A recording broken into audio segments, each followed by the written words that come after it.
America और Iran के बीच तनाव अब बेहद खतरनाक मोड़ पर पहुंच चुका है। मिसाइलें दागी जा रही हैं, हवाई हमले हो रहे हैं और होर्मुज स्ट्रेट को लेकर खुली चेतावनियां दी जा रही हैं और पूरी दुनिया की नजरें इस बढ़ते टकराव पर टिकी हुई है। बताया जा रहा है कि अमेरिका ने शनिवार को इस हफ्ते का तीसरा बड़ा हवाई हमला करते हुए ईरान के कई सैन्य ठिकानों को निशाना बनाया। रिपोर्ट्स के मुताबिक बहरीन स्थित अमेरिकी बेस से मिसाइलें दागी गई, जिनमें चाबहार, बुशाहर, बंदर अब्बास और सिरिक समेत 7 शहरों के करीब 12 ठिकानों पर हमले किए गए। इन इलाकों में कई जोरदार धमाकों की खबर सामने आई है। वहीं सूत्रों के मुताबिक अमेरिका ने ईरान को पहले स्ट्रेट ऑफ होर्मुज खोलने के लिए 24 घंटे का अल्टीमेटम दिया था। समय सीमा खत्म होने के बाद ये सैन्य कार्रवाई की गई। हालांकि इस पूरे घटनाक्रम ने क्षेत्र में तनाव को और ज्यादा बढ़ा दिया है। आपको बता दूं कि इस कार्रवाई की शुरुआत उस घटना के बाद हुई जब ईरान के इस्लामिक रिवॉल्यूशनरी गार्ड्स कॉर्प्स यानी IRGC पर साइपर्स के झंडे वाले कंटेनर जहाज MV-GFS गैलेक्सी पर हमला करने का आरोप लगा।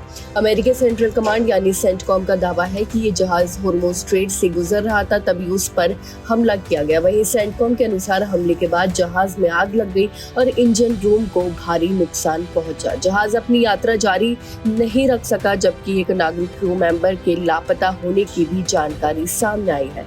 वहीं सोशल मीडिया प्लेटफॉर्म X पर सेंटकॉम ने लिखा कि आज शाम 7:15 ET पर हमने ईरान के खिलाफ इस सप्ताह के तीसरे दौर के हमले शुरू किया। IRGC ने अंतर्राष्ट्रीय समुद्री मार्ग से गुजर रहे एक व्यावसायिक जहाज पर खुलेआम हमला किया था और उसी के जवाब में ये कार्रवाई की गई है।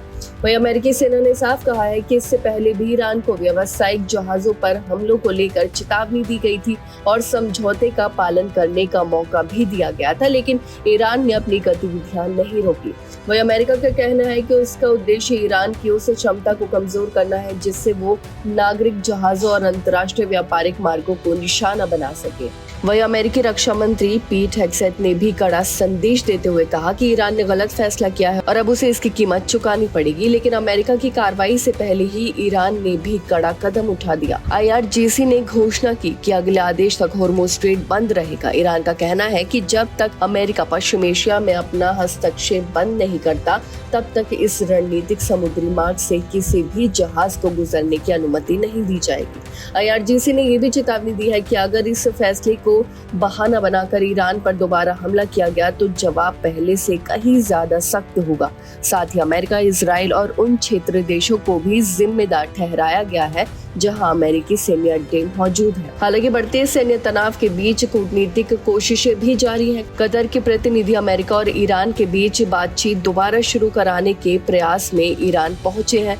वहीं ईरान के विदेश मंत्री सैयद अब्बास अरागची ने मस्कट में ओमान के विदेश मंत्री सैयद बद्र अल-बुसैदी से मुलाकात कर क्षेत्रीय हालात और जहाजों की सुरक्षित आवाजाही पर चर्चा की। वहीं ओमान ने भी एक बार फिर साफ किया है कि इस संकट का समाधान केवल कूटनीति और बातचीत से ही संभव है। अब सबसे बड़ा सवाल यही है कि क्या ये टकराव यहीं थमेगा या फिर पश्चिम एशिया एक और बड़े युद्ध की आग में झुलसने जा रहा है।